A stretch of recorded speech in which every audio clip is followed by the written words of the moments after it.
back to the Work-Life Balance on this Friday afternoon, having a fantastic conversation about the 10 terrains of consciousness. And I really, intellectually, I'm intrigued and really wanting to dive further in. You said something right before we went to break there, Alan, just talking about the infinite conscious, the near-death experiences. There was a TED Talk that I saw, and anybody can go look at it. It's by Anil Seth, about how your brain hallucinates the reality, the fact that your brain itself it doesn't have any tacit um, uh, senses directly with the outside world, right? It's all interpreted of what we're seeing, what we're smelling, what we're tasting, what we're hearing.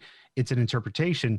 But the biggest thing and what triggered me in that conversation is because when you get put under for surgery, where does your consciousness to go, right? That becomes that question. And I was just wondering if you've run across anything, right? So basically we lose time when we're put under, right? So 6 hours of surgery could happen, and to us it's, we're out and we're back up. And so they're wondering if they can study that or understand those portions of that brain, then maybe we can interpret, some of the diseases and some of the things that people are afflicted with, certainly around mental health. And I'm just wondering, in your studies and in the things that you've come across, is that really the kind of stuff that triggered you into starting to study some of the 10 terrains? Well, I have seen that video that you're referring to, and I understand this argument. I understand this conversation on both sides. And what really brought me to this was working with a number of core scientists at Foundation for Mind Being Research in Palo Alto, California for many years. And we were looking at the leading edges of consciousness interfacing with matter, with the being. And this is where a lot of this understanding was really being generated. And these, again, were scientists that really wanted to ground this. So what I've come to realize is that because there's an infinite possibility available to us, we can interpret data in many different ways. And so depending on your terrain and your beliefs and your perceptions from that terrain, you're going to project onto the data what you think's happening there. And so you're going to have, probably just like you'd have a witnesses at an accident scene, and you're going to have 10 different versions of what happened when you take a police report. You're going to have 10 different stories of what's happening here based on the perception and the terrain that a person's coming from. So that's a lot of what's going on, is that based on that relationship, that's how that story is being seen.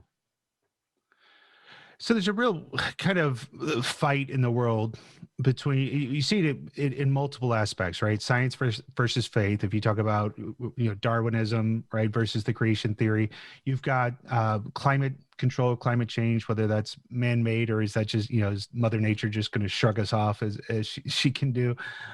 Those types of, there seems to be distinct things. And I feel like what I'm concerned with is I don't want anybody here to say, well, because you say this or you believe this, then I don't believe in the model. Like, I want people to be encouraged to go read and see it and feel it and understand it and determine on their own. But what do you say to, let's take the first one around, energy, faith-based kind of, well, there is a God, there's only one life, that kind of stuff. And then this other side of, we are this infinite conscious and that, like, we're all energy. And one thing that we were always taught even in school is that that energy doesn't go away, right? It creates an equal and opposite reaction, but energy doesn't go away. It's something I was taught, in youth. So talk to me a little bit around that really, space. when you really look at it, they're two sides of the same coin. It really, as I've become more expanded and aware, I have become